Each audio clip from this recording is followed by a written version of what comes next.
चिंता करे बलाए हमारी, चिंता करे बलाए हमारी, इस माया जंजाल की। बलिहारी बलिहारी बोलो, बलिहारी नंदलाल की। बलिहारी बलिहारी बोलो, बलिहारी नंदलाल। इसलिए भैया हमको चिंता नहीं करनी है, चिंतन करना है। क्या करना है? जोर से बोलो। हमें चिंता नहीं करनी, चिंतन करना है। हमको कथा कान से नहीं ध्यान से सुननी है। हमको गुरु कृपा में रहने के लिए उनके चरण के साथ साथ गुरुदेव के आचरण भी पकड़ना है। बोलो सीताराम। और जोर से बोलो, और जोर से बोलो, अरे और जोर से बोलो। यहां तो एक बार बोलने का 1000 गुना फल है। कितना फल है? 1000 गुना। अच्छा लेकिन एक है, वैसे चाहे बोलते रहेंगे, जहां बोलना चाहिए वहां नहीं बोलेंगे। हम लोग भी बाहर का ही तो सब देखते हैं, अंदर का कुछ देखते ही नहीं। एक आदमी था, अब सत्यनारायण की कथा सुनाए दे रहे, थोड़ी देर में, जल्दी तो नहीं है? हाँ चलो ठीक है। तो फिर क्या उपाय? अंदर की हम लोग सुनते नहीं, बाहर की सुनते हैं। अंदर कौन है? महाराज अंदर तो कुछ भी नहीं है, एक्सरा करवाएंगे, एक्सरा में तो कुछ नहीं निकलेगा। अंदर आत्मा ही परमात्मा है। एक आदमी बहुत गरीब था, उसने प्रण लिया हम सम्राट बनेंगे। कैसे बनेंगे? उसने कहा धनवान बने तभी तो सम्राट बनेंगे। भीख मांगने लगा। रुपया मांगने के लिए किनारे पर खड़ा हो जाए, जो भीख में मिले उसी को जोड़ता जाए, कपड़े खरीदे, कुछ सामान खरीदे, धन जोड़ जोड़ कर रखने लगा। उसने सोचा कल बनेंगे, परसों बनेंगे, अब थोड़ा और अमीर हो जाए, सम्राट बनेंगे, सम्राट बनेंगे, सम्राट बनेंगे। सम्राट बनने के चक्कर में बूढ़े होके मर गए। सम्राट नहीं बने, बूढ़े होके मर गए। जिंदगी भर मांगते रहे, बूढ़े होके मर गए। और जब मर गए और सम्राट नहीं बन पाए तो गांव के लोग आए, मर गया बेचारा, अच्छा आदमी था, भिक्षा मांग के जीवन जिया। चलो इसके शरीर को यहीं दफना दो, यहीं जलाओ, थोड़ा गड्ढा खोदो। जैसे ही गड्ढा खोदा तो जहां वो भीख मांगता था उसी के नीचे अपार सोने का ढेर मिला। गांव वाले बोले बड़ा मूर्ख था, बाहर भीख मांगता रहा, 1.5-2 फुट का गड्ढा ना खोद लेता, सम्राट बन जाता। पर वो क्यों नहीं बन पाया? क्योंकि अंदर नहीं खोद पाया। यही हम लोगों का हाल है। हम लोग बाहर कामनाओं की पूर्ति के लिए हाथ फैलाते रहते, अंदर अगर उतर कर प्रभु को पा जाएंगे तो हम लोग भी अपनी जिंदगी में सम्राट बन जाएंगे। बोलो सीताराम। जोर से बोलो। अच्छा ये अंदर उतरना क्या है? अंदर उतरना आत्मा का साक्षात्कार करना। मैं कौन हूं इसको जानना। अगर तुमसे कहो तुम कौन हो, तुरंत बता दें आई एम धीरेन्द्र कृष्ण शास्त्री। अरे ये तो तुम्हारा नाम है, रखा गया। अगर ना नाम रखते तो क्या होते?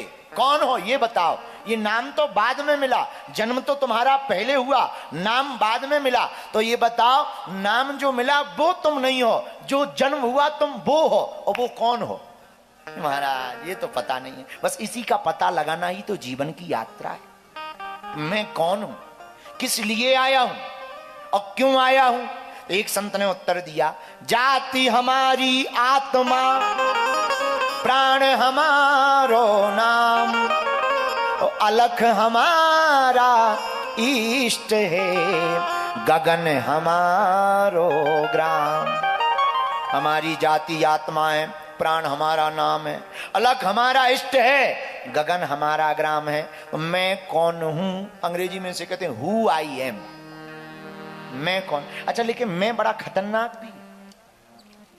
मैं बकरा बोलता है, भयंकर कटता है। अब कहना नहीं चाहिए। कल कोई बता रहे कोई त्योहार था, अपनों वालों का नहीं। हमें ज्यादा नहीं बोलना है, नहीं तो लफड़ा हो जाएगा। समझदार को इशारा काफी होता है। तो कल बकरा कटे भयंकर। एक सज्जन ने हमें फोन लगाया, आज देखो तो बकरा ही बकरा कट रहे। हमका क्या है? बोले ईंद है। कल ही थी। एक जन हमसे पूछने लगे ये क्यों कटते हैं? हमका 2 लोग ज्यादा काटे जाते हैं। बोले कौन कौन? हमका एक जो मैं करता है, जो मैं करता हो ज्यादा वो जल्दी कटता है, और जो दूसरों को जगाता हो वो मुर्गा भी ज्यादा कटा जाता है। ये 2 लोग काटे ही जाते हैं। बकरा भी काटा जाता, क्यों? क्योंकि ये मैं करता है। और बात ये है कि मैं कुछ है ही नहीं, हम ही हम हैं। मैं हम है, हम निराभिमानता है, मैं अभिमान है, अहम स्वाभिमान है। इसलिए मैं में जियोगे तो खत्म हो जाओगे, हम अहम में जियोगे तो खत्म हो जाओगे, बहम में जियोगे तो खत्म हो जाओगे, पर प्रभु के भाव में जियोगे तो भैया जीते जी जीने के बाद, मरने के बाद भी अमर हो जाओगे। तो मैं कौन हूं, इसका पता लगाना ही आत्मज्ञान है। अच्छा महाराज, अब प्रश्न उठता है ये पता कहां से लगाएं? किसी पुस्तक में लिखा मिलेगा? नहीं नहीं, पुस्तक में से पता नहीं लगता। मैं कौन हूं इसका पता ध्यान से लगता है। ध्यान कैसे करें? ध्यान लगता ही नहीं। ध्यान लगाओ सो कचौड़ी पूड़ी ध्यान आती है। कई लोग आंख बंद करते। एक हमें सज्जन मिले, गुरुजी हम तो ध्यान लगाते हैं तो हमें पड़ोसन दिखती है। ऐसी भी मिले। हमका फिर जय हो जय हो जय हो। हमका तुम ध्यान मत लगाओ फिर, तुम तो खुली आंखों से ही ध्यान लगा, तुम्हें बंद आंखों की जरूरत ही नहीं है। ऐसे भी कुछ लोग ध्यान लगा देते। अब हम कहे तुम्हें खुली आंखों से ही ठीक है, तुम ठटरी भराओ अपनी, जाओ तो यहां से। तो बताओ, ऐसे भी कुछ ध्यान। ध्यान क्या?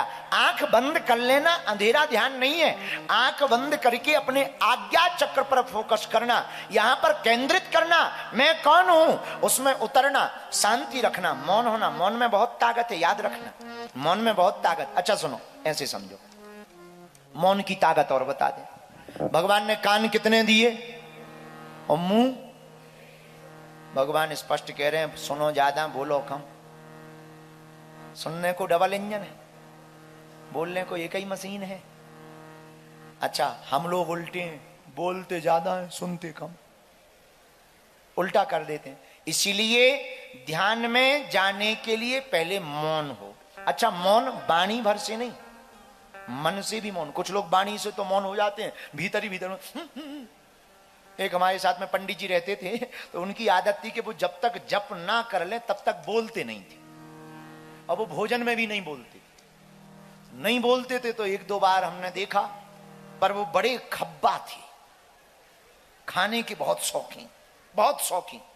हमारे बगल में बैठ गए तो पंगत में बैठे थे, भोजन में वो मुंह नहीं बोलते थे। रसगुल्ला है, हम कहे इन्हें मत देना शुगर है, इन्हें मत देना शुगर है। अब भी हमें ऐसे देखें जैसे हमने कर्जा ले लिया हो। अब वहां तो कुछ नहीं बोले, मौन है तो कुछ बोल नहीं सकते। अब खीर आई है, हम इन्हें मत दो, शुगर है, आई है, अभी यहां से उठा के ले जाना पड़ेगा हॉस्पिटल, मर जाएंगे।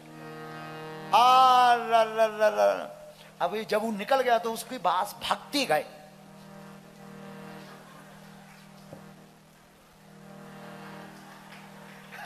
तो हमने धीरे से कहा इससे अच्छा तो बोला ही लो, जो इतने इशारे कर रहे हो, इससे अच्छा तो तुम बोला ही लो। तो ये मौन का मतलब वाणी से मौन होना मौन नहीं है, मन से मौन होना मौन है। हम रास्ते में आ रहे थे, हमारे साथ में आप बैठे थे, तो हम आपको बता रहे थे गाड़ी में कि घर में बाहर हिमालय में जाकर तपस्या करना, घर छोड़कर जाना सरल है, घर में पत्नी के ताने सुनकर भजन करना बड़ा कठिन है। घर से बाहर निकलकर तपस्या करना बिना पत्नी को छोड़ छाड़ कर, ये तो बहुत सरल है, पर घर में रहकर पत्नी के ताने प्रवचन सुनकर के भजन करना ये बहुत कठिन है। ये जिसने कर लिया समझो वही बढ़िया वाला सन्यासी है। सन्यासी तो नहीं पर साधु तो कहा जाएगा, उच्च लेवल का साधु। हाँ, इसमें कोई संदेह नहीं है। तो भीड़ में एकांत में एकांत होना सरल है, भीड़ में एकांत होना कठिन है। और एकांत में एकांत होना बड़ी बात नहीं है, भीड़ में तुम एकांत हो जाओ ये बहुत बड़ी बात है। तो मैं कौन हूं ये कैसे जानोगे? ध्यान से। ध्यान कैसे लगेगा? मौन हो जाओ, बिल्कुल कुछ भी मत सोचो, निर्विकार। अच्छा निर्विकार ये संभव है? हाँ संभव है। विचार और विकार की शुद्धि हो सकती है। कैसे? भगवान की कथा से। बोलो जय सिया राम, जोर से बोलो। तो मैं कौन हूं इसको जानने के लिए रोज कम से कम 1 घंटा ध्यान करना चाहिए। धीरे धीरे 10 मिनट, 15 मिनट, 20 मिनट। फिर मैं कौन हूं इसका पता कैसे लगेगा? इसके कई परिणाम निकलते हैं। कुछ लोगों को जब बहुत सिद्ध साधक हो जाते तो सब कॉन्शियस माइंड से कॉन्शियस माइंड में उत्तर आता, अवचेतन मन से चेतन मन से को पता लगता कि आप ये हो। क्योंकि जो अवचेतन मन है वो कई जन्मों की यात्रा कर चुका। और आपने सुना होगा कई महात्माओं को अपना पूर्व जन्म याद रहता। वो कैसे संभव है? कई बच्चे मिलते हैं जिन्हें पूर्व जन्म याद होता, वो कैसे संभव है? उनका जो सबकॉन्शियस माइंड है, अनकॉन्शियस माइंड, सबकॉन्शियस माइंड है, जो अवचेतन मन है, उसमें हमारी प्रत्येक बात फीड हो रही, सेव हो रही है। कंप्यूटर के डाटा जैसा सेव हो रहा है। उसको जब कोई ध्यान के बल पर खंगालता है तो वो तुरंत वीडियो दिखा देता है कि आप पूर्व जन्म में ये थे, आपका काम ये है और आप इस काम के लिए इस पृथ्वी पर आए हो। बोलो सीताराम। तो मैं कौन हूं इसको जानने के लिए ध्यान आवश्यक है। क्या जरूरी है? हनुमान जी के चित्र को रखो। अब ध्यान एक और मिले हमें। गुरुजी आंख बंद करते हैं, अंधेरा दिखता है, कुछ नहीं दिखता। हमने कहा अंधेरा तो दिखता है। हाँ अंधेरा तो दिखता है, ये तो दिखता है। देखो अंधेरे में जब भयंकर अंधेरा होता है तो कुछ नहीं दिखता, पर अंधेरा तो दिखता। भयंकर अंधेरे में कुछ नहीं दिखता पर अंधेरा तो दिखता है। लेकिन जिसे अंधेरा दिखेगा उसी को तो उजाला दिखेगा है? उसी को तो उजाला दिखेगा। जिसे अंधेरा दिखेगा उसी को उजाला दिखेगा। तो आंख बंद कर दी, अंधेरा दिख रहा मतलब उजाला भी दिखेगा। कई लोग ऐसे हैं कि उन्हें तो अंधेरा ही नहीं दिखता, जिन्हें अंधेरा ही नहीं दिखता, अब उन्हें उजाला क्या खाक दिखेगा? तो भैया अंधेरे में कुछ नहीं दिखता पर अंधेरा तो दिखता है। वो अंधेरे को देखते रहिए, उजाला भी दिखेगा। क्योंकि जहां अंधेरा होगा वहीं शून्य में उजाला छिपा होगा, और जहां उजाला होगा वहीं शून्य में अंधेरा छिपा है। उजाला जाएगा अंधेरा आ जाएगा। अच्छा अब अंधेरा हो भयंकर तो क्या करना चाहिए? अनशन करना चाहिए। भाग अंधेरा भाग जा। तो क्या अंधेरा भाग जाएगा? बोलिए, क्या अंधेरा भाग जाएगा?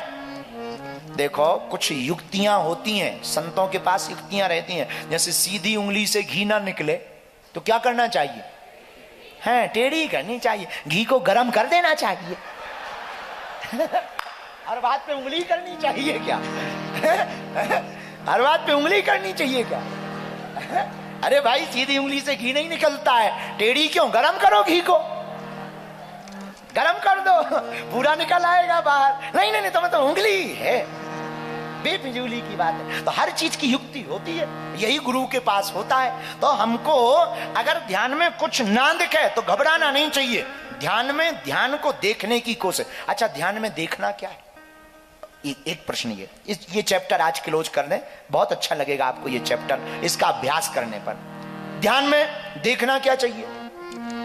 हम लोग जो नहीं देखना चाहिए वो देखते हैं, और जो देखना चाहिए वो नहीं देखते। हम लोगों की आदत है, जो नहीं देखना चाहिए वो दिखते हैं, जो नहीं सुनना चाहिए वो सुनते हैं, जो सुनना चाहिए उसमें नींद आती। कहो भगवान की कथा सुन लो। गुरुजी हमारा तो सिर दर्द कर रहा है।